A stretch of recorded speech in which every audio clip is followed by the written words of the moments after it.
First of all, I would like to start acknowledging the traditional owners. RMIT University acknowledges the people of the Woiwurrung and Wurrung language groups of the Eastern Kulin Nations, on whose unceded lands we conduct our business at the university. RMIT University respectfully acknowledges the ancestors and elders past and present. As the historian here, Erica asked me to provide just a bit of background to the discussion tonight, particularly around the history of the Antarctic Treaty. This year, 2019, is in fact the 60th anniversary of the Antarctic Treaty, which was negotiated in 1959. And so it's a big year, it's a big anniversary year, not quite as big as 10 years ago when the 50th anniversary happened. So there'll be a bit of, hopefully there'll be a bit of media coverage about this, and keep an eye out for essays about it. So as an introduction, I'm going to try and give a basic orthodox story about why the Antarctic Treaty was negotiated in 1959. So 60 years ago, diplomats and officials from 12 nations gathered in Washington, DC in the United States to negotiate the treaty. Those 12 nations were Argentina, Australia, Belgium, Chile, France, Japan, New Zealand, Norway, South Africa, the Soviet Union, the United Kingdom, and the United States. They commenced their official conference on October 15th. So in fact, 60 years ago today, they were roughly midway through their conference, and in fact had achieved most of what did in fact appear in the treaty, only with a few controversial elements to conclude negotiations through their November. And they finally signed the treaty on the 1st of December 1959. So we're lucky that we are in the midst of the 60th anniversary period, and that the concluded Kamilar meetings from last week, which we'll get a bit of discussion, just nicely happened at this time, so we can gather today. In fact, the diplomats of those 12 countries had been meeting informally since, previous to that, since June 1958. So I'm going to do two things for you before the panel discussion kicks off. I want to give you a summary, a gloss of what the treaty says, and I'm going to try and give you the story about how it came about. So to begin with, what does the treaty say? The treaty articulated some basic concepts, the most important of which were the freedom of scientific research, the principle of peaceful activities, and provisions relating to non-militarization and anti-nuclear provisions. Anti-nuclear meaning explicitly no explosions of nuclear bombs, but other anti-nuclear elements as well. One of the most memorable statements of the treaty came in the preamble, which, very precisely in English, because the treaty was negotiated in 4 languages, English, French, Spanish, and Russian. In English, the preamble said that, recognizing that it is in the interest of all mankind that Antarctica shall continue forever to be used exclusively for peaceful purposes and shall not become the scene or object of international discord.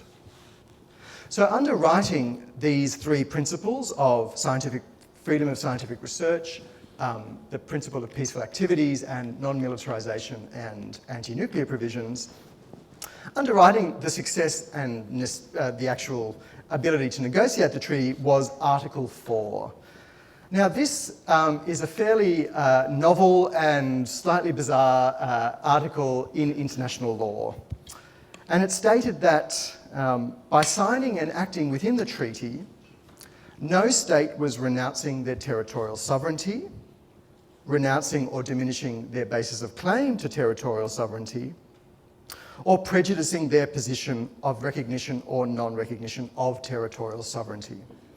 I'll unpack a bit what that means later, principally because Antarctica is the site of a complex territorial argument. Some states claim territory there, most states do not recognise that territory can exist there. So what else did the treaty do? It allowed a right of inspection to ensure that countries were adhering to it. So this was actually a really novel article at the time. This was the first arms control agreement of the Cold War, for example, and this inspection article allowed this.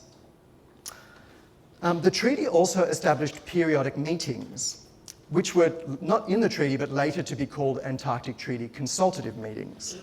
And those meetings were for the purpose of exchanging information, consulting together on matters of common interest pertaining to Antarctica, and formulating and recommending recommendations to their governments to further the principles of the Antarctic Treaty. And in fact, the first of those Antarctic Treaty Consultative Meetings occurred in 1961, 2 months after the ratification of the treaty, in Canberra. And the meeting actually sat in what was then, but what is now Old Parliament House. And the treaty applied, very importantly, the treaty applied to the area south of 60 degrees south latitude, both to the land and the ice shelves of Antarctica, but not to the high seas.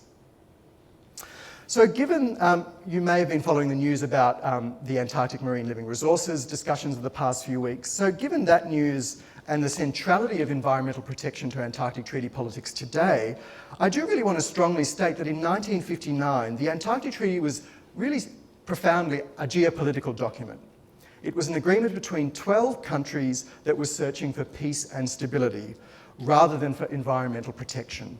They weren't even thinking about a structure in which they might govern environmental protection. And as I've argued in one of my articles, and in my book, which I'll spruik a bit, it was kind of, the one 9-word sub-paragraph of the treaty that does open up the capacity for environmental management today was almost an afterthought during the negotiations. So in fact, even after the signing of the treaty, there were still differences amongst the 12 countries about exactly what they were doing with their treaty. How often would their periodic meetings meet? So for the first 30 years or so, it met every 2 or 3 years. Now it meets annually. What would they even do at these meetings? Again, the treaty gave some indication of what might be done around scientific cooperation, for example, but there was still quite large questions about what was to be done. Even the place of scientists in this regime was unclear. This is profoundly a regime about protecting scientific cooperation, but the central major international scientific body, the Scientific Committee on Antarctic Research, known as SCAR, is not mentioned in the treaty. And in fact, through the 1960s, it had a very unsure relationship. Scientists had a very unsure relationship with the diplomats working under the Antarctic Treaty. So that's a description of the treaty. So if the treaty in 1959 was designed to was primarily a geopolitical document, what problems was it trying to solve? So let me just offer the three basic and absolutely central context and impulses for the signature of the Antarctic Treaty. The first was a broad dispute, as I've already alluded to, about territory and sovereignty. 7 states, 7 countries in fact, claim territory in Antarctica. I hope some of you know that Australia claims 42% of the continent. So Australia, Argentina, Chile, France, New Zealand, Norway and Britain each claim a wedge of Antarctica. And these wedges were claimed between 1908 and 1943. There's a big problem, however.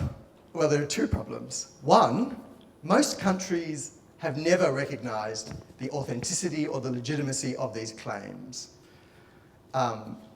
So that's a problem. If you want to claim a piece of territory, it helps if another country believes and accepts that you claim it. There was another problem. Britain, Argentina and Chile's claims, in fact, overlap.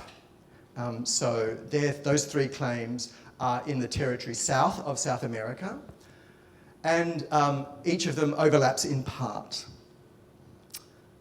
So this was a very specific territorial dispute, and in fact, led to the only sort of armed conflict in Antarctica in 1952, when British sailors tried to retake Hope Bay in the Antarctic Peninsula, and were met with an unclear amount of gunfire from the Argentine sailors on the beach. Thankfully, no one was hurt, and very quickly, Argentina, Britain and Chile at the same time agreed on a way forward, but it was clear that this was and in ways continues to be, a source of territorial tension. So there had been some attempts to dampen this tension in the late 1940s, and the United States proposed that the 7 claimant countries and it, the United States, should develop a condominium or trusteeship in which they would share sovereignty over the whole continent. This proposal failed, and it failed for a big reason, because the Soviet Union, emerging from the Second World War, just about to detonate its first nuclear bomb, said no. Russia has a historic claim and connection to Antarctica, and we will not let the West simply take this region and not include either the communist world or the rest of the world. And so that leads us to the second major background to the negotiation of the treaty, the Cold War. As I've said, the Soviet Union inserted itself in the late 1940s to say, no, the West simply cannot take charge of this very large region of the world without consulting the international community at large. And so the Soviets began sending scientists down to Antarctica. And it wasn't just the United States that objected to this, or was worried about it rather. Australia was incredibly worried. This is the height of the Cold War, the Red Scare in the West in general, but in Australia in particular. Strong anti-communist government in the 1950s under Robert Menzies and his Foreign Minister, Richard Casey.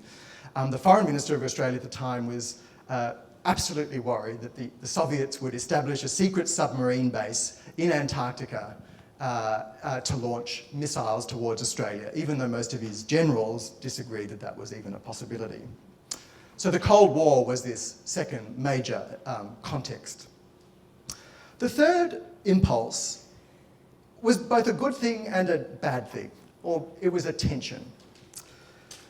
This was the planning and execution of the International Geophysical Year of 1957-1958. Now, this was an 18-month period in which the geophysicists of the world banded together to study the geophysical elements of the Earth all at once. That they believed that they shouldn't just work individually in a scattershot way across the world, that a concerted program of scientific research would help to understand the Earth and to break some of the most persistent scientific problems. So that's the good half of the story of the IGY, scientists trying to discover the secrets of the Earth. The bad half. Well, scientists sometimes, very often, don't like to pay too much attention to the niceties of international politics and territorial sovereignty. In modernity in the West in the last 200 to 300 years, the power of science has been a very strong one to say that knowledge has no boundaries. Scientists should be able to go anywhere to discover new things about nature. So to the 7 territorial claimants, potentially having scientists swanning about the Antarctic from other countries, not even asking permission to go there, was kind of a problem.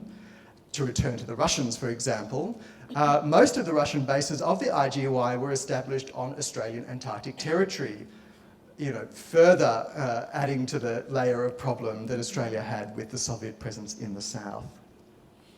So we have these 3 tensions then: a territorial conflict, a geopolitical conflict in the Cold War, and the conflict born of scientific internationalism, which might seem counterintuitive, but that was the case.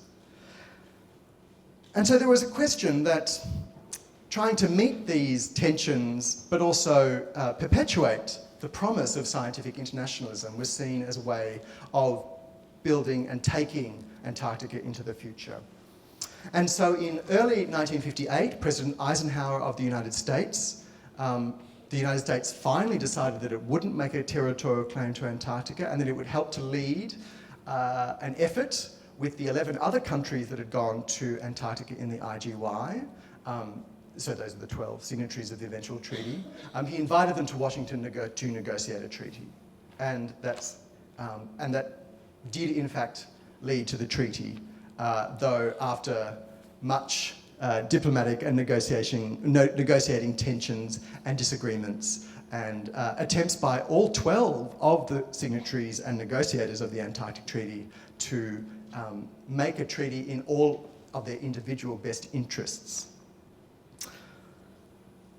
So I'm going to conclude by saying that the Antarctic Treaty is not the only thing governing Antarctica today. So in the now 60 years after the Antarctic Treaty, other treaties and a range of legal agreements have been added to the treaty.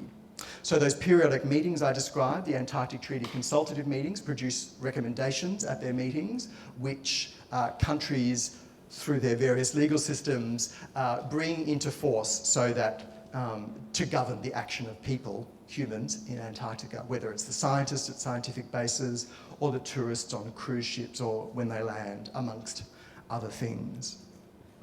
There are four additional treaties or agreements to the Antarctic Treaty, 3 successful ones and 1 unsuccessful one. The first one was negotiated over the late 1960s and concluded in 1972, the Convention for the Conservation of Antarctic Seals.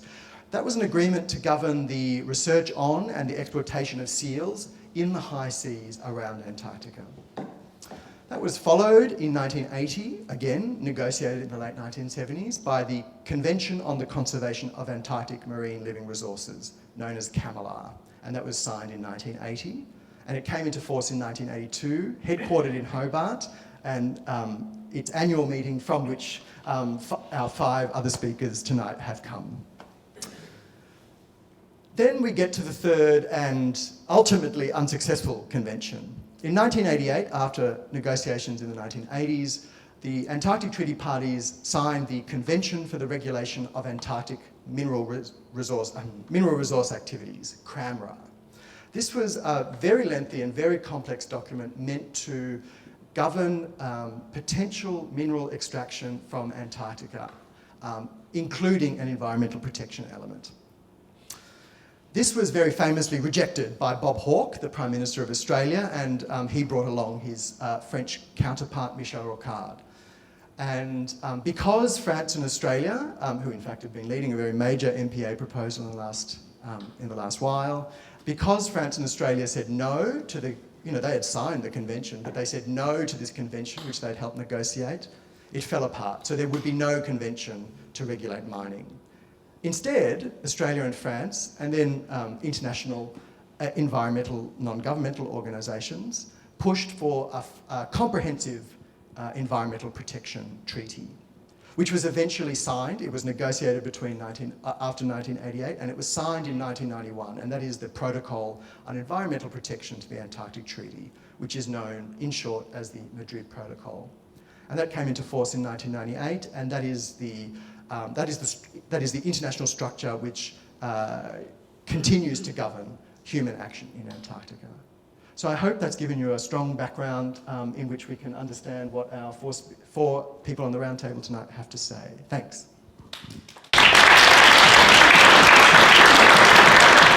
I asked Professor Sandra Hale to, after having Alexandros' introduction, to do another introduction about interpreting as a profession and the differences between conference interpreting and community interpreting, which is possibly the mode that most of you are familiar with. Sandra is someone really dear to me. She was my PhD supervisor, and basically she taught me the tricks of the trade in this conference interpreting world. I've been interpreting alongside her and other colleagues in CAMLR for 6 years this year, and also at the ATCM. It's a great pleasure to have her here today, not just because she was able to participate after, like the others, 2 weeks of very intense work at CAMLR. If you've been following the news, Claire was in the ABC News a couple of days ago about the news that we're talking about CAMLR and the establishment of marine protected areas. But basically, Sandra has also done lots of research and work in court interpreting. Some of my students, probably you've already read a few articles and books. So she's a prolific writer who has covered different aspects of legal interpreting, including issues of quality, accuracy, code of ethics, role expectations. She's a professor in translating and interpreting at the University of New South Wales. But as I said, even if most of us know her for community interpreting, she's also one of the best conference interpreters I know. So it's a great pleasure to have you, Sandra. And thank you so much for this beautiful presentation about these 2 interpreting modes. Okay. Thank you, Erika. So because Erica said she's going to ask us certain questions, so we're all going to speak and answer questions, but she asked me to do a brief introduction about the difference between community interpreting and conference interpreting. So can I ask to put your hand up if you are a community interpreter? So that's most of you. So everybody knows what community interpreting means?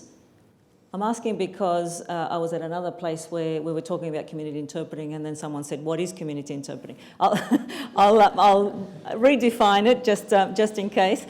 So what in academia, because normally interpreters don't really, say I'm a community interpreter, I'm a conference interpreter. I'm an interpreter, normally we say. But in academia, we have this tendency to categorise so that we can analyse things and we can describe things. So the difference that the major difference between what we call community and conference is that community interpreting is the interpreting that takes place within a community that shares a location. So people who live in Australia, in this case, who don't share the same language, still live in the same community, but cannot communicate unless they have an interpreter who interprets for them. And in other countries that came after Australia, because Australia is a pioneer in community interpreting because of our migration history, other countries in Europe have called it public service interpreting, because most of the interpreting that is carried out at the community level is between public servants and members of the community who require the services, but they don't share the language, so they can't communicate without the interpreter being in the middle. So that's the general description of community interpreting. Whereas conference interpreting, although it's a bit of a misnomer, because it's not interpreting just in a conference, but in international settings, international meetings. So the meetings that we've just come back from in Hobart were not really a conference like this. There were working meetings, so I'll tell you a little bit about that. Whereas a conference like this, normally you would have the interpreters up on the top in booths, and they are interpreting while they hear the speaker. So if I'm being interpreted, an interpreter will hear my speech through headphones and then interpret through a microphone to those people listening to that language. So that's what happens in an international setting, in a conference setting, or in international meetings. This is what happened when we were there for the last 2 weeks. So the difference between the two. So the main difference between the two is the participants. So whereas in the community interpreting setting, you have a professional service public servant or service provider giving a service to a lay person who may come from all different backgrounds. So they may be professionals in other areas, or they may be non-professional and educated. So the challenge for the interpreter is to be switching from professional jargon, professional language, to someone who may not understand it, still keeping it, but then switching from the other person back. So the interpreter cannot change the way people speak. The interpreter has to adapt to the way people speak. So in other words, if I'm interpreting for an uneducated person, I have to sound like the uneducated person. If I interpret for an educated person, I have to sound like them. So if I'm interpreting for a judge, I have to sound like a judge. If I interpret for a defendant, I have to sound like the defendant. And there are reasons why. Because the interpreter is the voice of those people. And the way people speak make a difference in the way they are judged, assessed. And if you've read some of my articles on court interpreting, you'll see that the research is very strong to show that the way a witness gives evidence is very important in the way that jurors think, whether they are guilty or not guilty of a crime. So that's crucial. So the interpreter cannot change it because the outcome will change. So this changes of register, so between formal and informal, specialised and lay, this is a great challenge in community interpreting. In conference interpreting, you are interpreting for peers, so professionals of the same profession. So the challenge there is that although it is mostly formal and specialized, the interpreter needs to learn about the topics that these people are speaking about, because otherwise, if you don't understand the background, you can't understand what they are talking about and you can't interpret. And together with that comes all of the terminology, all the specialized terminology.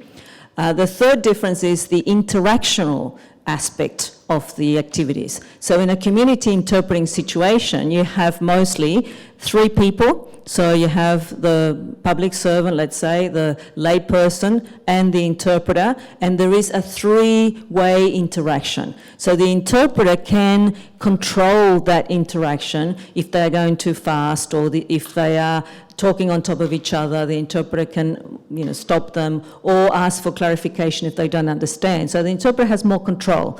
Whereas in a conference or international setting, the interpreters are removed from the speakers. So unless you're in the International Courts of Justice, where the interpreter has a button from the booth direct to the judge and can say, stop, you're going too fast, or anything that the interpreter needs, in most other situations, the interpreter cannot do anything. So you feel isolated and helpless, because if someone is speaking too fast, you can talk to them in the breaks and tell them to slow down, and you probably say something about that later. But apart from that, you can only try, but you have no control over the speakers. So you have to, and you work as a team with 1 or 2 other colleagues, which is good because you can help each other there. Whereas in community interpreting, you only work by yourself, which is a downside. The fourth difference is the content and manner. Now, as I said before, the content is the what. What is the person saying? The manner is how are they saying it. And in both situations, both are important. Now, in court interpreting, that is crucial, as I said before, because the way someone says something will make you either believe what they are saying or not believe them. If they hesitate, the research shows that people think that you're lying. If you are not very coherent, if you're not very articulate, that works against you. So what's called powerful speech always has a better impression on people about what you are saying, how you are saying, whether you're competent or you're truthful. That's the research that's very strong on that point. Now, in conference interpreting, if it's obviously the manner also helps. In an academic conference, normally you get good speakers, you get bad speakers. And the interpreters, when they're trained to be conference interpreters, they're trained to improve on the original for academic conferences, because the speakers, can be good or bad, and the people who are listening are only listening to 2 interpreters normally, and so, if they maintain poor speaking skills, then it will be a lot more difficult to follow. But because what's more important in those contexts is the content. I'm presenting the results of a research study, these are the results. However, in international meetings, such as the one that we've just come from, the manner is crucial as well, because these are international negotiations. And so people need to be convinced, this is a negotiation. So how do you negotiate? By having good rhetorical skills. So the interpreter has to maintain the same tone, the same manner, the same stress, the same force as the speaker. That is crucial. So both things are very important. And this is a crucial point about why interpreters are needed in these international settings, where the speakers mostly speak excellent English. As you will hear from Maximo, he speaks excellent English, yet I'm his voice when he speaks at the meetings. But there are other people whose English may be good, but they do not express themselves like a native speaker. And so they are at a disadvantage, because unbeknownst to them, and again, this is what the research shows, that people perceive them differently. So if you speak in a way that is not like a native speaker, you don't have the same stylistic resources, you don't have the same rhetorical devices in order to prove your point convincingly. And so if you have an interpreter, that is supposed to put you at a level playing field. And that's why the interpreter has to be very competent, because you don't want the interpreter to have a worse level of competence, linguistic competence, than the speaker that you're interpreting for, obviously, because then that would have the opposite effect. And I think I'll stop there. But there are a lot of languages at these meetings that do not have interpreters. And, you know, they don't have someone to speak, you know, to be their voice. Today I've got a panel, and I'm very proud to have them all here today because they are people I work with, people I hold in very high esteem, and I'm very glad that they could all make it. It's quite a balanced panel, two females, two males, two Argentinians. The balance there got a bit... Claire is from the US, Mark is French, based in Melbourne, Sandra, Argentinian, based in Sydney, and Maximo also comes from Argentina, so we are pretty lucky to have them all today. And some of them actually should be on their way home, but they had this stopover here to be with all of us today. Hello everyone, my name is Maximo Gauland. I'm a lawyer from Argentina. I'm a diplomat as well. I work in the foreign ministry. I'm the national director for Antarctic foreign policy. I've been involved in Antarctic issues since 1997. I've been on and off with other postings, but basically I've been to 10 Antarctic Treaty consultative meetings and to 10 CAMELAR meetings here in Hobart, where I've been head of the Argentine delegation since 2016 at both meetings. But now basically, the question is, why is it important for us to have this translation and this interpretation? And as Erika was saying, I could quite well communicate in English, but essentially when the treaty was signed, it was established that it would have the four main languages, the four languages as treaty languages. So for us it is obviously a cultural and a political issue to have these languages respected throughout the Antarctic Treaty meetings and throughout all the conferences, because it is the way that is appropriate for a Spanish-speaking country to communicate all the issues. In particular, for us, it is of particular relevance also because we do have sovereignty issues involved. So for us, it is very important for all the for all the terms and all the translation and interpretation to be as precise as we need it to be, in particular to have these issues, which are very delicate policy and foreign policy and sovereignty issues, not only within the Antarctic Treaty, which has its let's say its umbrella in Article 4 of the treaty, as was mentioned before, but for example, for Argentina, this Convention for the Conservation of Antarctic Marine Living Resources, it covers an area in the South Atlantic, basically South Georgia and South Sandwich Islands, which we have a bilateral dispute with the United Kingdom about. So again, there we have a sovereignty issue which is quite delicate for us, and for which we do require as much precision as is possible in the interpretation. So essentially, I would say that is the main concern that we have when we are making our presentation. Obviously,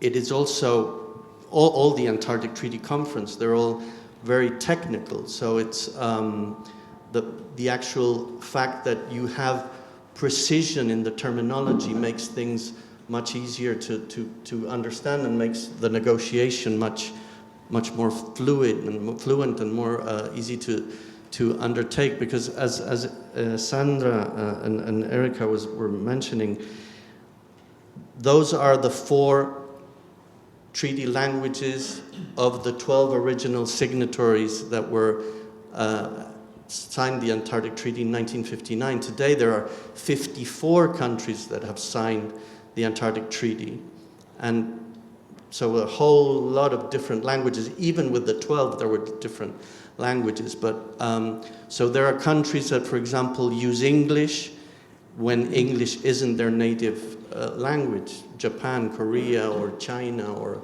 Norway. So in effect, all they face is oftentimes very different accents of different languages, which they in turn need to interpret into the other languages for the other conference delegates to be able to understand all that's going on, and with this precision in the tone that Sandra was mentioning. So that's the main thing that why we see it as very important. Thank you, Maximo. Clea, I would like also you to introduce yourself to the audience. And my question is, we believe that quality is a shared responsibility. So I would like to know how you make sure that interpreters are well prepared for their job at the time of interpreting your statements. Have to bear in mind, Sandra, you've been interpreting for Camilar for how many years? Since 1993, so before Maximo started. And Mark?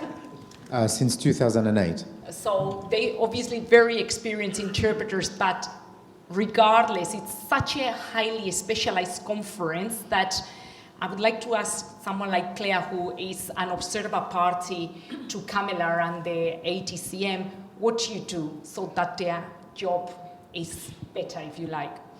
Okay, well, hi everyone. Thank you for having me here, and thank you for Nati for sponsoring. I'm Claire Christian. I'm the executive director of the Antarctic and Southern Ocean Coalition, and what that is a coalition of NGOs that are interested in the environmental protection of Antarctica. And what our main task that we do is we attend these meetings and we represent the voice of civil society, and we try to influence people like Maximo to do great things for the Antarctic environment.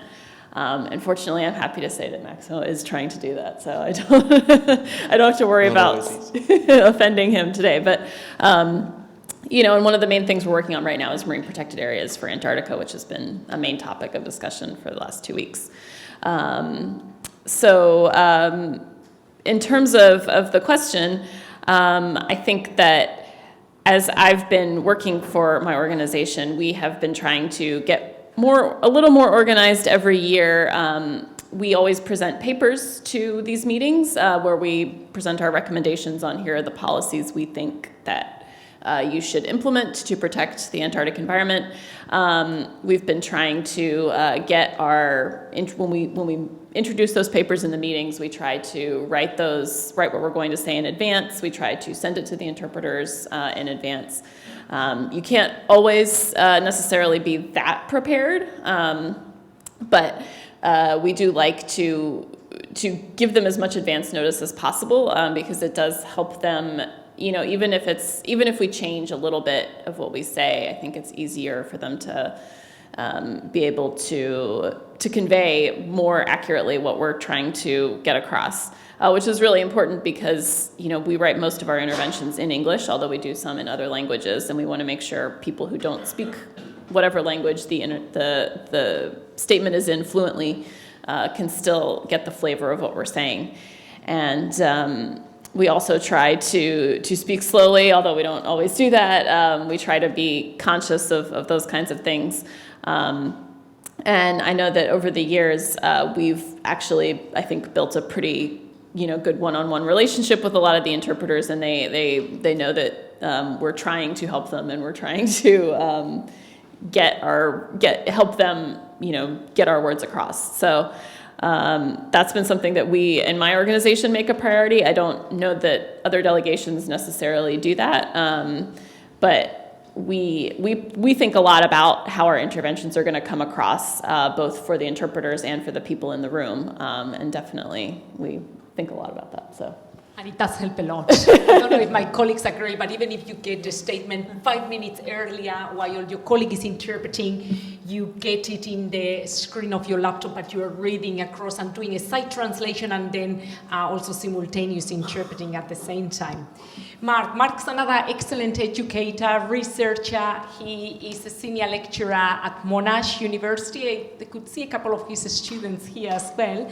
Mark, introduce yourself, and then I would like to ask you, as we said, these are highly complex meetings with very specialized terminology. And maybe the difference with community interpreters is that if you're going to court or to a doctor's appointment, you might just get a brief line of what your job's gonna be like, or the topic of your consultation. But here, obviously, you've got a bit of time to prepare, and I would like to ask you, what's really the preparation, the level of preparation that goes behind the scenes for these meetings? So my name is Mark Orlando. I've been working as a conference interpreter since 2002, in Europe first, and then in this part of the world since 2004. And as Erica said, I'm based at Monash University, where I train interpreters and research interpreting as well. Before I answer the question on preparation, just one word on what Claire was saying. Her association, and Claire in particular, was the first to do that when they realized that they were reading statements that would be helpful for us to have these statements in advance, which is definitely true. Since then, many others are doing this, which is pretty good. So you definitely started something. And some delegations do that as well. Even some of the head of delegations or the reps in the delegations, they know that sometimes we need the stance or the ideas that they are going to develop, so they do that as well. So that relation we will probably talk again about, which is quite important in the meeting.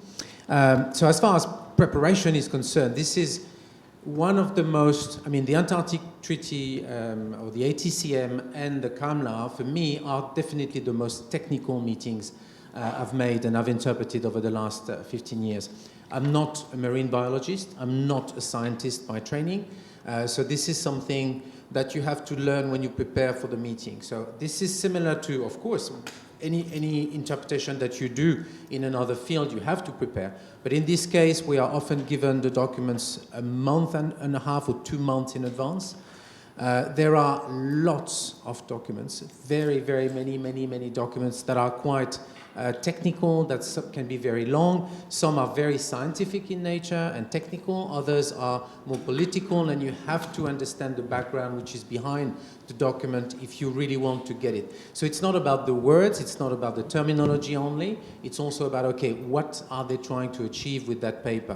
What is it that they want to convince the others about? And then you get the gist of that before you go to the meeting. So that's about at least 2 months, a month and a half, 2 months of preparation before each of these meetings. So that's a lot of hours over the years, of course, spent to that. But it's definitely worth, because we would not be able to talk about these topics without such preparation. Interestingly as well, we are probably, and I heard one French delegate said that one day, we are probably the only ones in the meeting who have read all the papers. Because the delegations came with different specialists in their own delegation, so they take the floor when it's about science and about climate change, another one takes the floor when it's about krill fish, and on and on. But us, the interpreters, we are the ones who probably have read everything. And that delegate I heard one day was replying to someone who said to him, "Oh, I haven't read half of the papers." I said, "Don't worry, the interpreters have." And so this is something which is quite big. One quick thing you didn't say, and I think we haven't talked about, is that both for the ATCM and for CAMLA, there are translators in the background as well. So there are people who translate the documents of the meeting in the 4 languages of the meeting itself. So we work from the originals, but we work from the translations as well when we prepare. But also when we are at the meeting, we have access to the documents in the different languages. Again, you're going to tell me, "Oh, but that makes your life easy."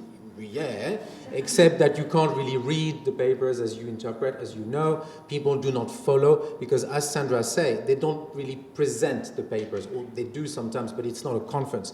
It's a discussion, a debate, and sometimes a heated debate about specific issues and about specific documents. So yeah, long preparation, but beyond the terminology, beyond, okay, I know how to say this and that in 2 or 3 languages. It's about what are they doing with this?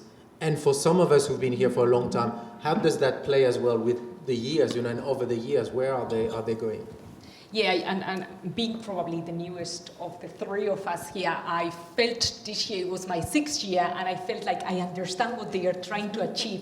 Now I see clearly what they think and what's going probably behind each delegation's aims, or what are the aims of each specific party. But Mark, I always had the curiosity, how does the French team prepare? I know how we prepare. We read the documents, split them it's 3 of us in the booth, so we've got a Dropbox folder that we share. Each of us prepares an X amount of documents with their glossaries, and sometimes we basically try to read everything, but if not, we split it up. How do you do it in the French booth? I always had that curiosity, so I'm happy to be able to ask you more now. than happy to unveil a no secret, because Yes. there's no secret in there. Of I think course. we definitely all prepare separately and over the weeks before the meeting. What we do, and I think it's something, and I don't know if you do that in the other booths, is that when we know there is a specific document that is presented in the next 30 minutes, we often talk about that. We often talk about saying, what is the document about? What is the context of this, and where are we going with this?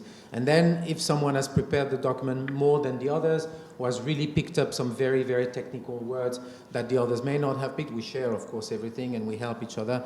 Again, I'm not sure we'll talk about this tonight, but there's a lot of work. We are 3 interpreters per booth, not 2, 3 interpreters. The reason for that is that there is no English booth, as you would have at the UN or in the institutions in Europe. There's no English booth. So we have a Russian booth, a Spanish booth, and a French booth. And in each booth, there is at least 1 or 2 people doing the into English, which is probably usually only 10% of the work, I would say. This year, much more, because the chair of the meeting was speaking in Spanish. But yeah, no real secret. But I think the idea of people helping each other a lot, and even from one booth to another, this is also something very, very, very big. Yeah. Sandra, I don't know if you would like to add something regarding preparation.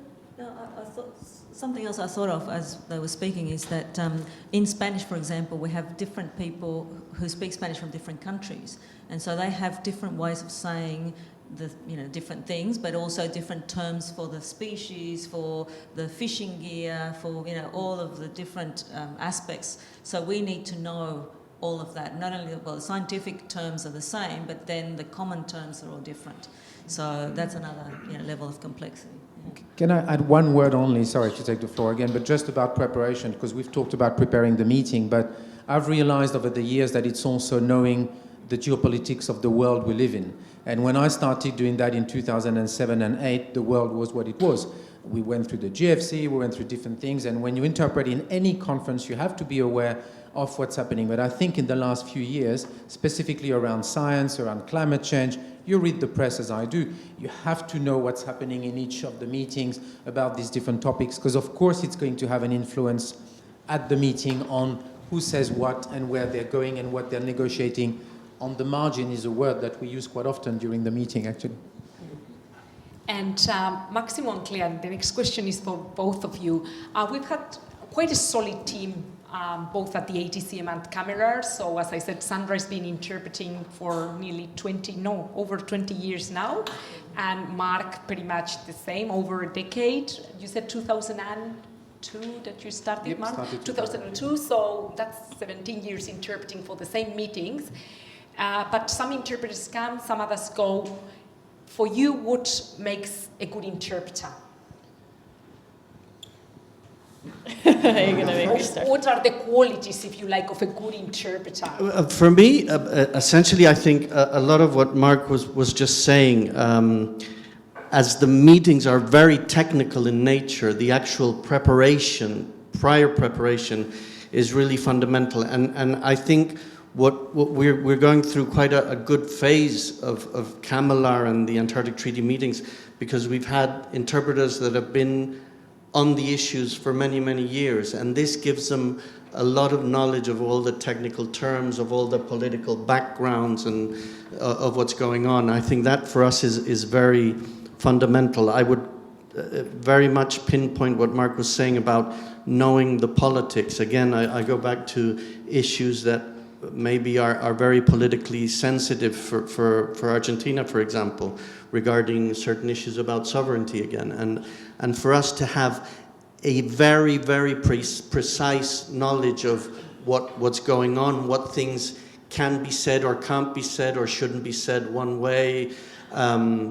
We have issues, for example, of nomenclature, of place names that might also have certain sensibilities. So I think preparation is very important, the knowledge of the facts. We do also try and provide you with text when we can, I've never thought of providing you with text, which I will. They do. They do, okay. It gets distributed. But basically, I think, and I'm actually wondering how it is that you deal with that, because sometimes I provide you with the translation of what I'm going to say, but then I change it as I go along because I'm just thinking of something else. So I don't know how you read and interpret simultaneously. You'll have to tell me that trick at one point. But essentially, for us to have, we see the use of having very close dialogue with you, and I think that is very important for the translator, perhaps not only to know the issues and the technicalities, but perhaps, and maybe it's not in every forum that this is possible. I can't imagine if it's possible at the UN, but to get to know, you are actually able to get to know the delegates personally during the meetings, and I think that is very useful in providing, being able to provide you with some background or some actual sensitivities of what's going on. I think that, but essentially I think time, when you do notice the difference is when you have a new interpreter that maybe is using terms that are linguistically correct, but maybe they're not the ones that we've been using for 10 or 12 or 25 years or whatever. That makes a change, and it might even change the whole sense of a phrase, for example. And Claire? Yeah, I just want to give an example of one. So at these meetings, there are some countries that are always very concerned about the budget. And so I've been attending these meetings for about 10 years. One of the Antarctic Treaty meetings, they had decided to cut the budget for interpreters, so they didn't have the usual team. And I have to say, it wasn't us. It wasn't the usual group. It was a complete disaster. I mean, I'd just be listening to stuff in my headphones and it just didn't make any sense. And I think maybe that helped people realize how important the continuity of the team that we do have is, because the next year they did not bring those people back. And I mean, it's kind of unfair. There was no learning curve, but you do get what you pay for. And I have been at the UN for some other meetings, and for example, a lot of the Russian delegates from the Ministry of Foreign Affairs are very well trained, so they listen as they're talking to the interpretation to make sure it's right. And one delegate who also attends the meeting I was just at repeatedly switched from Russian to English because he said, the interpretation is not getting this right. And I felt sorry for the interpreter, kind of, because I can only imagine if you're trying to please this very particular person, it's frustrating when you're basically being yelled at in front of a room full of UN delegates. But, it really is important to be able to get it right. And I think we've seen that. And I think also knowing the personalities, I was thinking of, do you remember Olivier? Mm-hmm. Yes. There's some delegates really like to make their interventions and their statements very dramatic, and the former head of the French delegation would often develop extended metaphors about things. One year, one was a World War I metaphor, I remember very clearly, and I think having interpreters who are ready to do that and know what's coming probably is very important, because otherwise, you lose the whole flavor of that very dramatic speech. So I can definitely tell the difference between, the people who know what they're talking about and the people who, like at the UN, who maybe are just randomly assigned to meetings.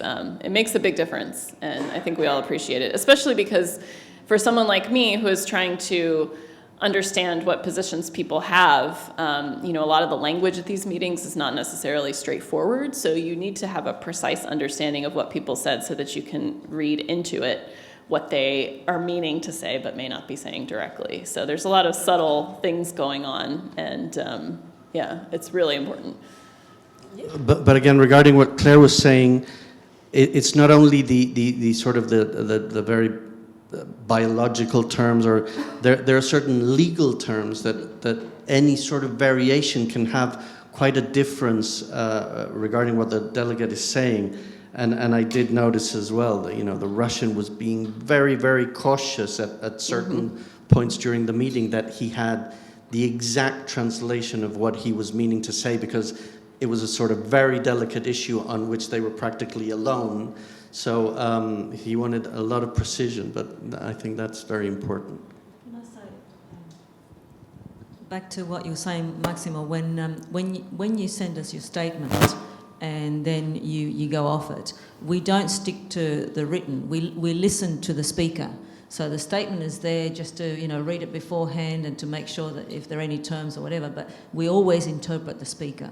So the speaker can change their mind, they can say whatever else they want. We're not wedded to the text. Guilty. Yeah. No, but that's fine, because it's a lot easier to interpret for someone who's speaking than for someone who's reading. So you get into the speaking mode, whereas reading is, a completely different mode. Also, I wanted to highlight the importance of impartiality of the interpreter, because this is an issue in community interpreting as well. And some interpreters tend to think that they can't interpret if they don't agree with the speaker. Okay, so this is a perfect example here where I am from Argentina, and when Argentina speaks, and when the UK speaks, I can't take sides and say, I'm going to make it nicer for Argentina and, and change it for the UK so that Argentina wins, I can't do anything like that. I'm like an actor. So I act out, Argentina's tone the same way. The UK, again, aggression back or whatever. Now it's not the same, but once upon a time it was.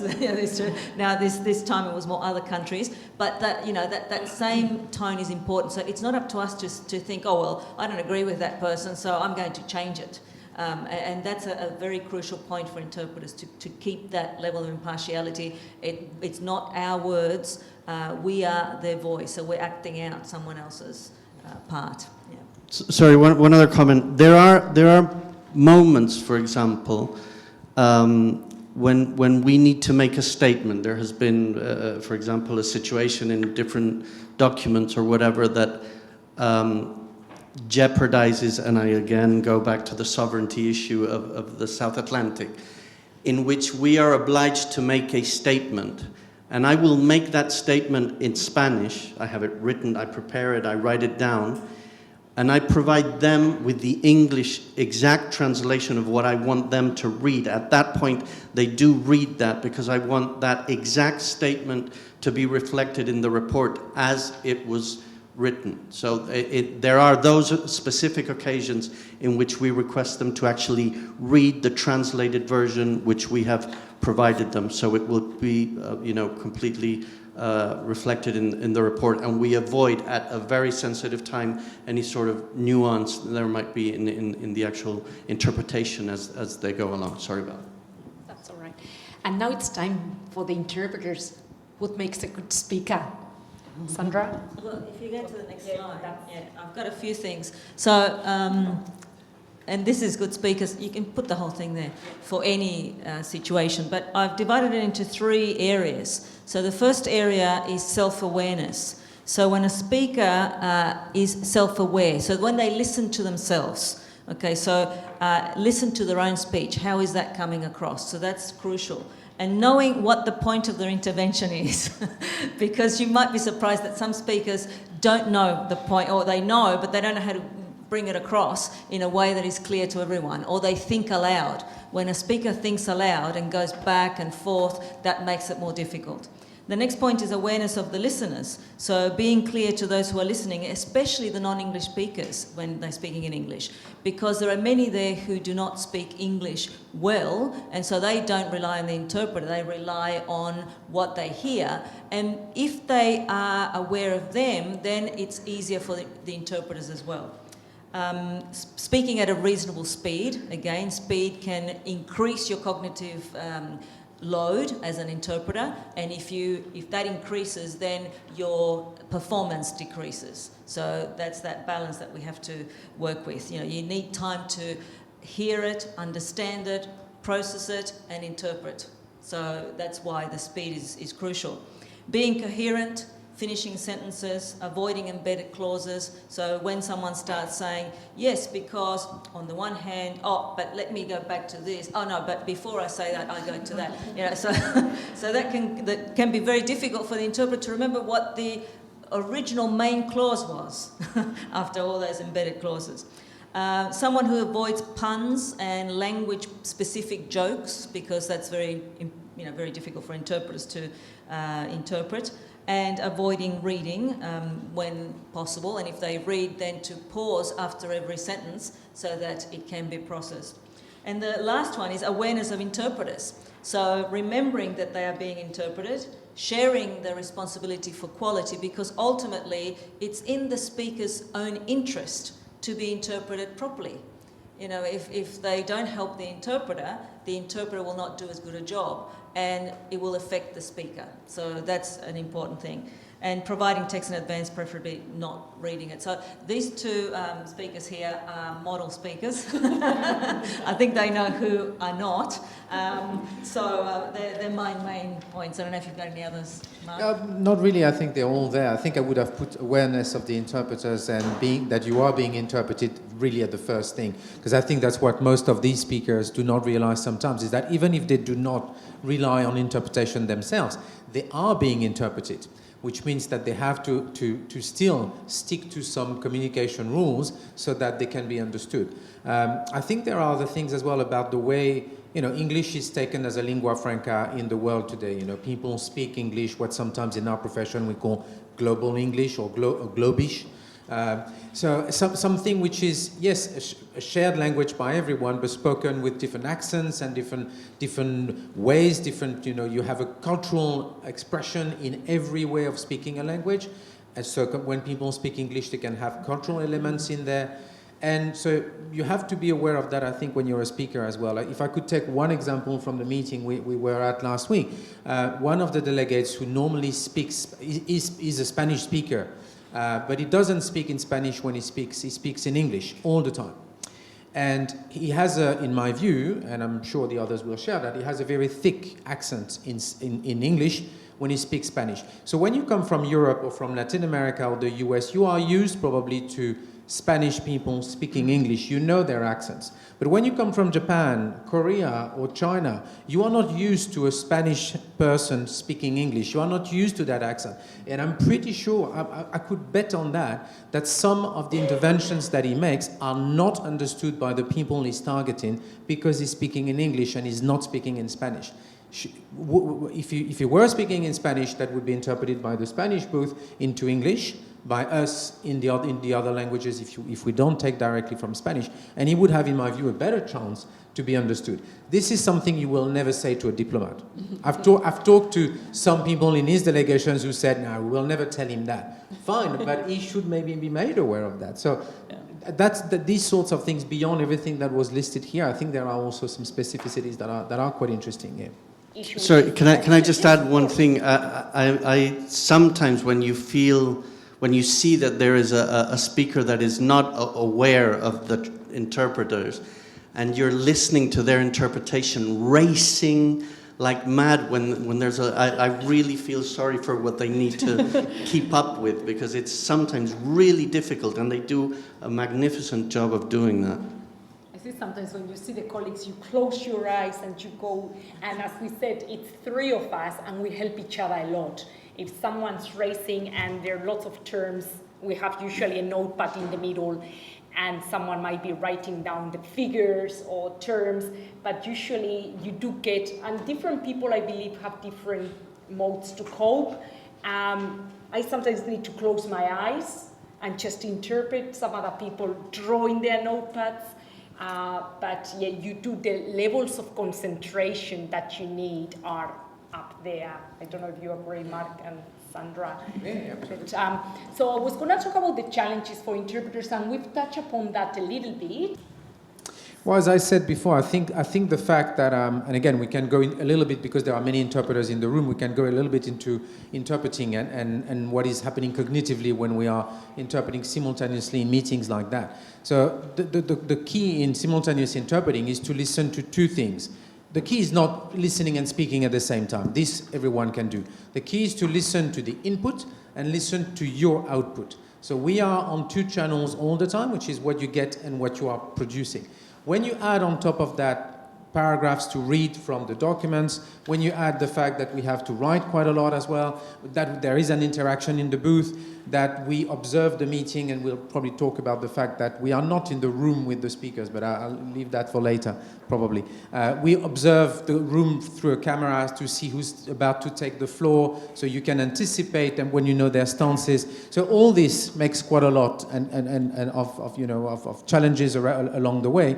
But this is also what is absolutely exciting about the job. You know, we are juggling with so many different things, and sometimes you throw 5 plates in the air and none of them falls on the floor, and you're happy. Sometimes 2 or 3 fall, and then that's fine. You just try to, swipe everything quickly, and you go to the next. No, it's very. I think mainly the speed sometimes of the delivery.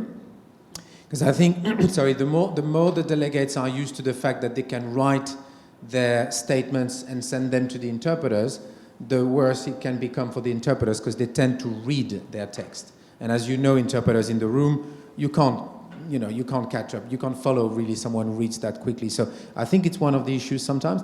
The strong accents from some speakers from some regions of the world that are not interpreted, there's no interpretation. So that can be quite challenging. So you have to know your accents well and put the volume up and concentrate and focus quite a lot. So these are some of the challenges, I think, on top of what probably is already there. And everything we said that's in the background, what is the stance of each a speaker, where are they going with this, what are they trying to achieve? I think this is a challenge in itself, but it relates to preparation, as we said before. Not everyone is a good communicator, and even amongst diplomats and certainly amongst scientists, they are not necessarily trained for that. Diplomats are, but scientists not necessarily, and so they speak in certain ways, quickly, lots of jokes, lots of asides, which is you have to deal with that as well. They might even stammer. Some have a stutter as well, and exactly. Yeah, that's true. One thing that wasn't said is that don't forget that the scientists in particular, and correct me, I forgot. Sorry.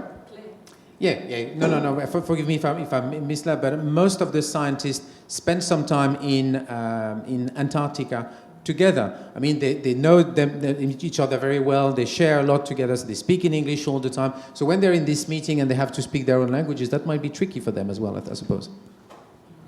Sandra, I don't know if you want to. Yeah, I've got a list there, but I think a couple of things that we haven't said yet. I think there's this sense of responsibility that we have as interpreters. It's a strong sense, it's a burden really, that and among our colleagues who work there, we feel it very strongly, and we are perfectionists. So, on the one hand, we know that there's this high expectation, but we have a high expectation of ourselves. And often, if we didn't choose the exact word or the best term, we feel bad afterwards. I should have said that instead of that. It could be just stylistic, but we are hard on ourselves. And I suppose that's good in a way because, we keep improving, but it is a very tense environment. So, and there's always, with interpreters in every setting, there's that premise of mistrust. So you have to work in order to gain trust all the time. And you may, do an excellent job 90% of the time, but you make one mistake and you are at risk of losing that trust.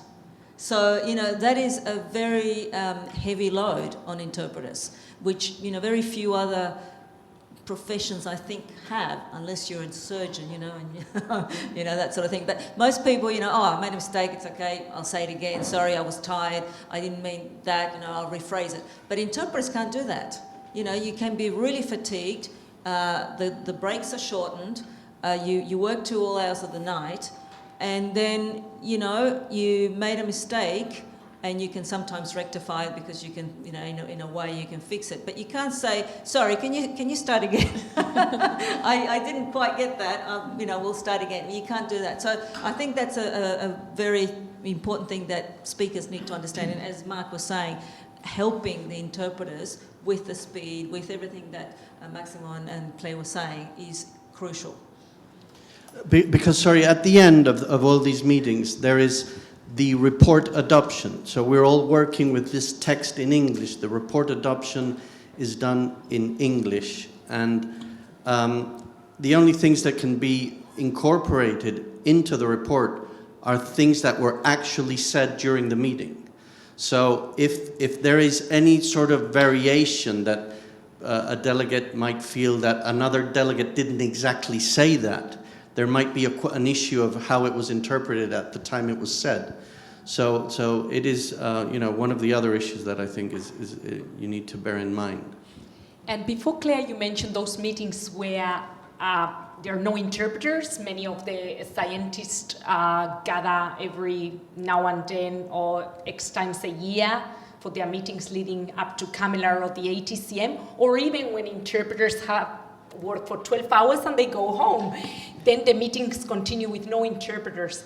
How does that challenge the development of the meeting itself? Well, I think definitely it becomes a challenge for certain delegations that are used to having interpretation and they don't have it. There's definitely I think a big difference in the way that people talk when we switch to English only. I mean, it's not a problem for me. Obviously, I'm a native English speaker, but yeah, it definitely, it's often, I would say, a threat used in the meeting. We're about to lose interpretation, so do you really not want to wrap this discussion up? Because then now you're going to have to really listen. So, yeah, I mean, I think it makes, even this year, I'm not sure that this is necessarily strictly an interpretation issue, but there were some concerns about what we NGOs could and could not say, and our Russian delegate told us that the meanings of certain words that we were using were very different in Russia than how we English speakers perceived them, and I think that just highlights, there's a lot of things you don't even necessarily think about that are these little nuances. Yeah, and the jokes, actually, some people on my delegation were getting annoyed because there were so many jokes that were really only intelligible to, certain groups, and mostly UK, Australian, New Zealand, American people. So she was saying we should call these delegates out because nobody is going to understand what they're talking about. So maybe we'll do that, maybe not. And Maximo, a bit related to what Claire said as well, a couple of times, and Claire's mentioned budgetary issues before, and I think it was in one of the meetings a few years back when someone suggested, well, let's get rid of the interpreting services. What would CAMELAR look like without interpreters? I mean, for us it is a completely, a very important issue that we are not to concede any sort of adjustment budget-wise in either translation or interpretation.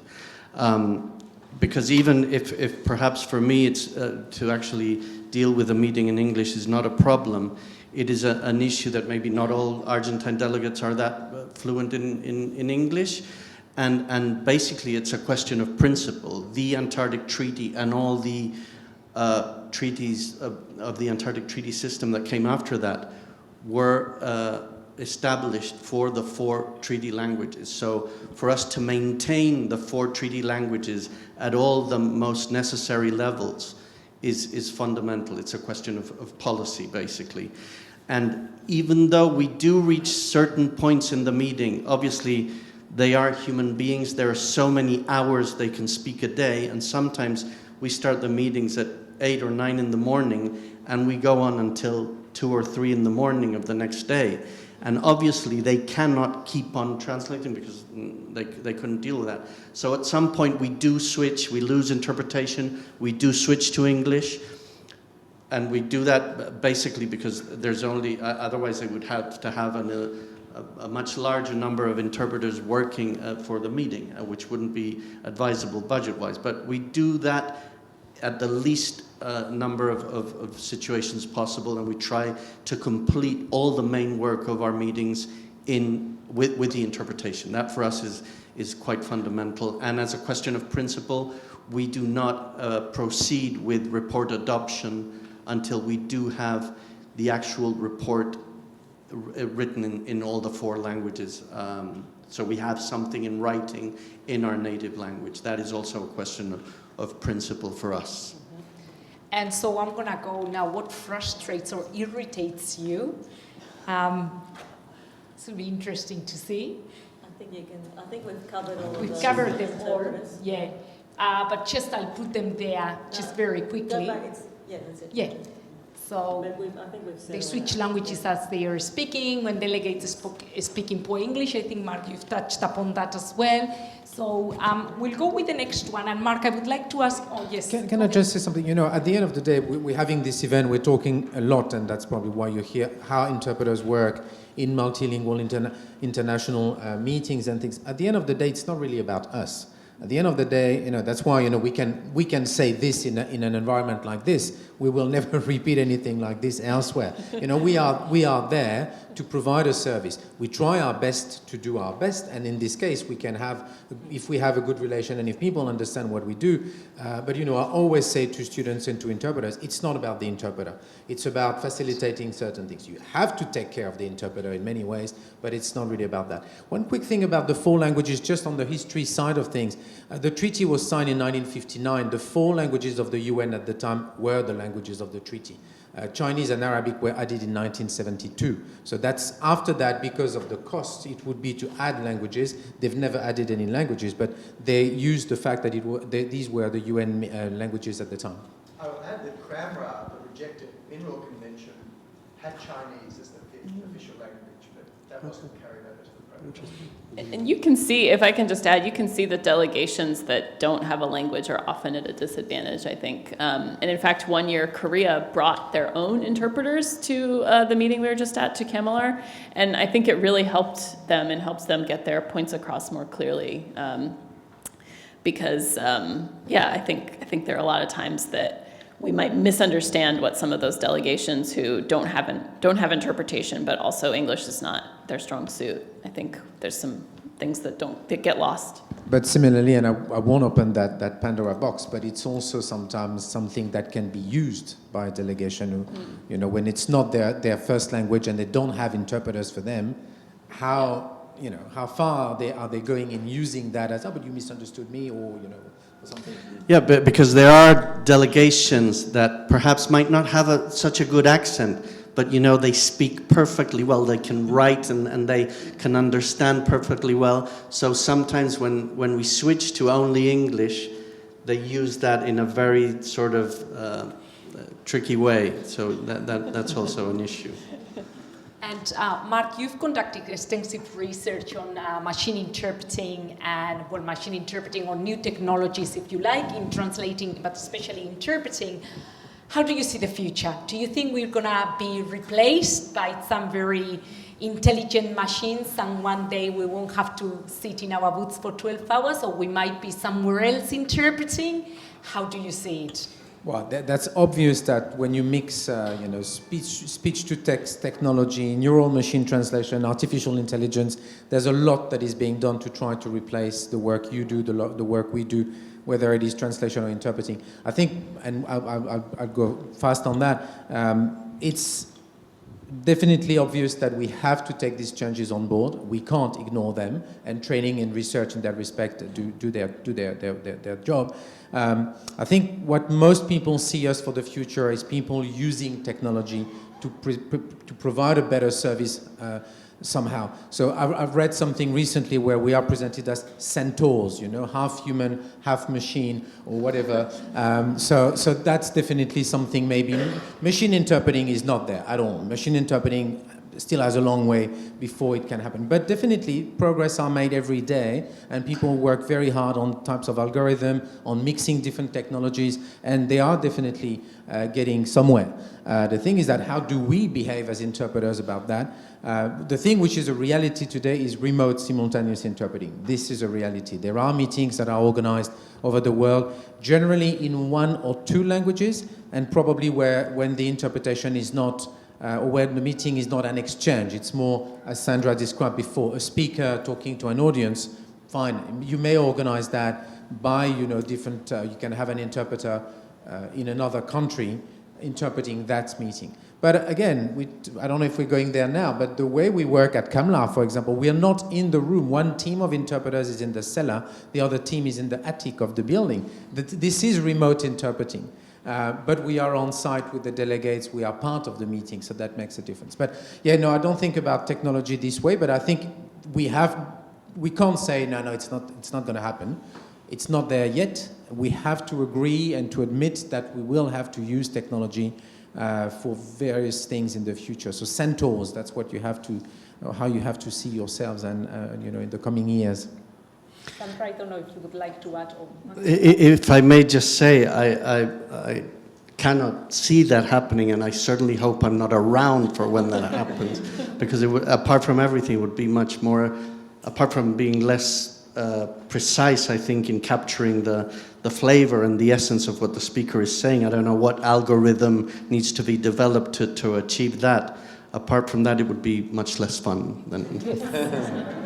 Now, I have a few examples there because I thought it might be fun to do it. But I found a quote, Claire, in one of the Antarctic Matters magazines from someone you know, talking about language barriers. And however, language barriers may soon become a thing of the past as emerging language translation technologies that interpret in real time are becoming a reality.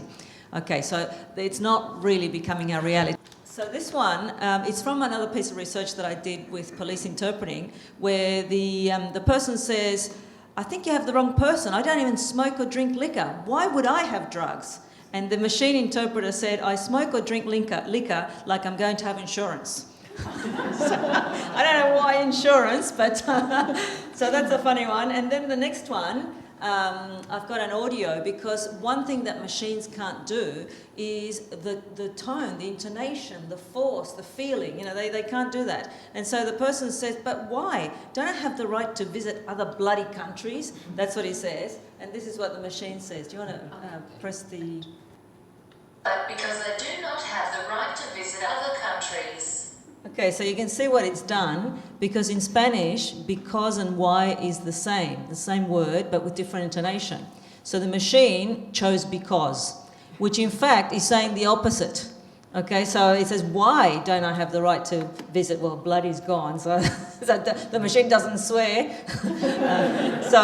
And the tone, obviously, imagine if that was the tone in the meetings, this machine coming through, saying what people are saying at the meeting. So, for a long, long time, I don't think it's going to happen, but as Mark says, translators who do written translations already use help with translation memories and so on. So that's a reality. But for interpreters, I don't know if it's ever going to happen. If it will, it's going to be a long time from now. There was a meeting, I think it was and some of you may have heard about that, in China last April, where there was an international meeting where they tried to have only machine interpreting to start the interpretation. They had a team of interpreters ready to, of course, come in case of emergency. It lasted 2 minutes and a half, and then the interpreters had to be there. The whole thing went awry very, very quickly. So. I can also imagine, no, and we are not establishing those fishing quotas. No, and we are not establishing these fishing quotas. So, also the carbon footprint issue, Claire, what do you have to say about that? Do you ever see that, Maximo says that he won't be joining in, but do you think that CAMELAR meetings or the ATCM meetings could be held remotely altogether? I think the reality of diplomacy is that's a no. I think it's, obviously I work for an environmental organization. I've come all the way from the US. That's a big carbon footprint. A lot of people go all the way down to Hobart, which is far away for everybody except people who live in Hobart.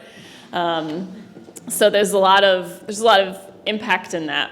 But when you see how these meetings work, how, people are meeting all the time on the side, they're developing these personal relationships, you're conveying, it took me, I would say, about 3 years of meetings before I understood everything that was going on, because at first you think that people are saying one thing, but then you realize they mean another. And I just don't see how we could do that over video conference or Skype or something. I don't think it would work. And even if there were, the same interpreters, I don't think it would work. and the time zones would definitely not work. And also I think because of all the teamwork involved that we've mentioned before, I believe, our visits to, especially to Hobart every year or to the other countries where the ATCM is held, this is the emotional part. Probably, I don't know for the delegates, but for the interpreters, where the team gets together. It's like a family, basically, where you spend so many hours a day working with these people. Like we spend in quite a limited space, 10 to sometimes even 12 hours. So, and it's not just about working with the same people and how comfortable you feel with the others, but it's about helping each other as well. So I don't know how we would work if you're in Sydney, I'm in Melbourne, and the other interpreter is in Brisbane. Yeah, I think back to what Mark was saying, now we work remotely but within the same room. So, we are in the same booth and we are in communication with the delegates. If we were to do it completely remotely, well, one option is to have a centre like this and have all the interpreters flying in from the different places. We're all from all over the place, from different states, different countries. So unless, you want to split the team and get new interpreters who all live in the same place, which is very unlikely, then the expense of travel will still be there. You still have to travel to one location. If it's impossible to do it from each person's houses because of this necessity to work together, but also there's no assurance of confidentiality. People can be, anyone can be in someone's house and be listening to what the interpreter is saying. And also, of course, the technology. My bandwidth, my internet may not be good enough to be able to have those long days. Obviously, I can tell you right now that it's not good enough.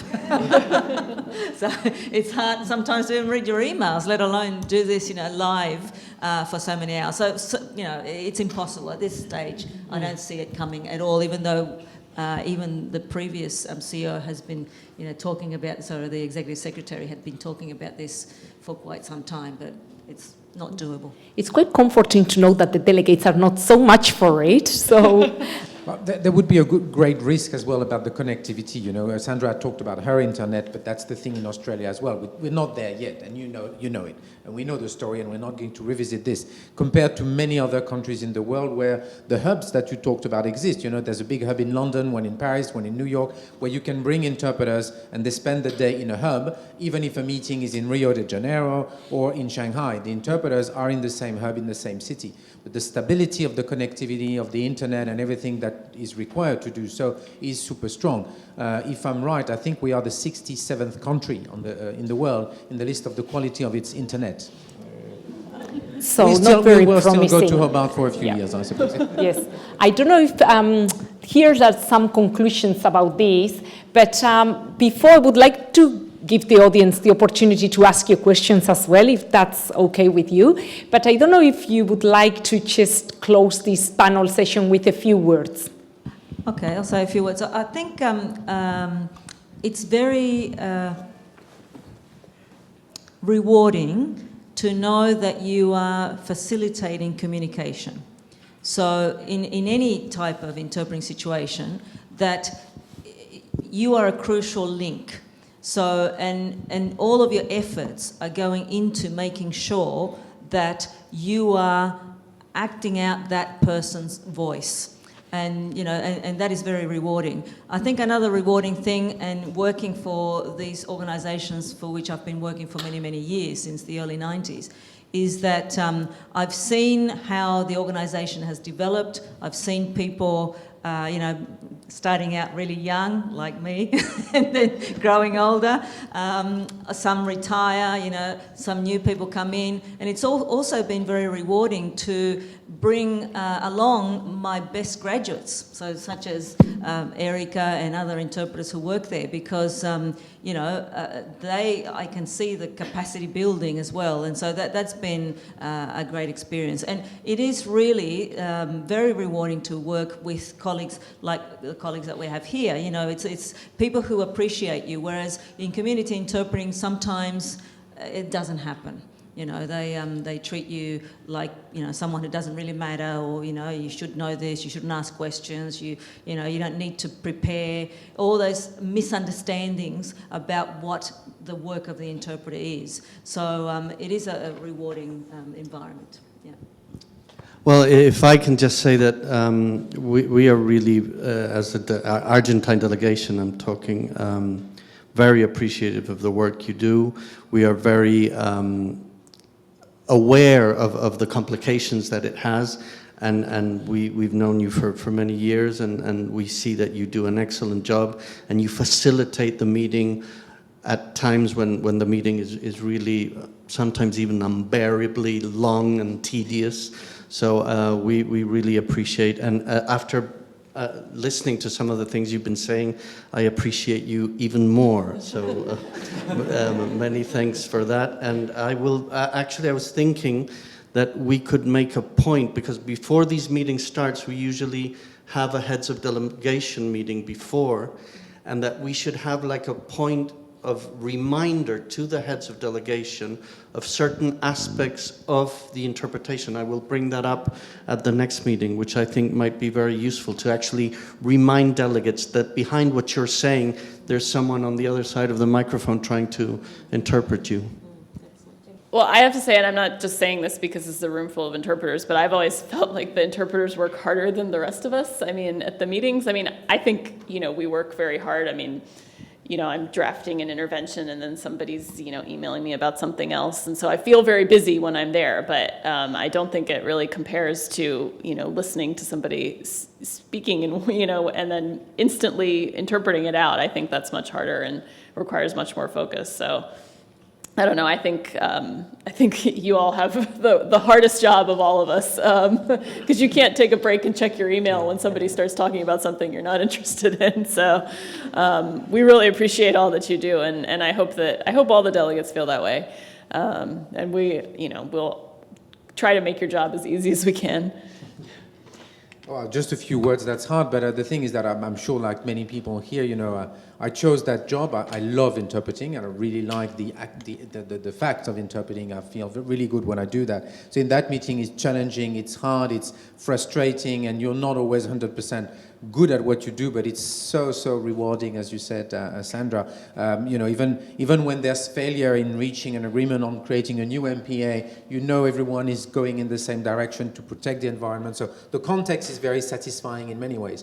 I always say to students, and there are some graduates in the room, you know, you have to have fun and take pleasure in interpreting. If you don't, change job, you know, so that's really something, if you're not happy to do what you're doing. And in that meeting, and I do many others in many other different areas, this is great because there's this sense of human contact. I wouldn't go as far as family, but I can tell you there was a rugby game last Saturday in a pub in Hobart with Kiwis, South Africans, British, French, Australians. That was very interesting. Argentina. That was very interesting. That was that. That was very good. All right, so I think they deserve a round of applause. And I have to say, Sandra flew in from Sydney. She just went home on Saturday. Maximo, the same, flew on Saturday and is staying here for a few days to just be here. Same with Claire, finished the meetings, came straight here. And Mark had it a bit easier, but also had he's been administering exams till 4 p.m. today. So another round of applause. Now, we still have a bit of time for questions, so if there's something you want to ask them, now is the time.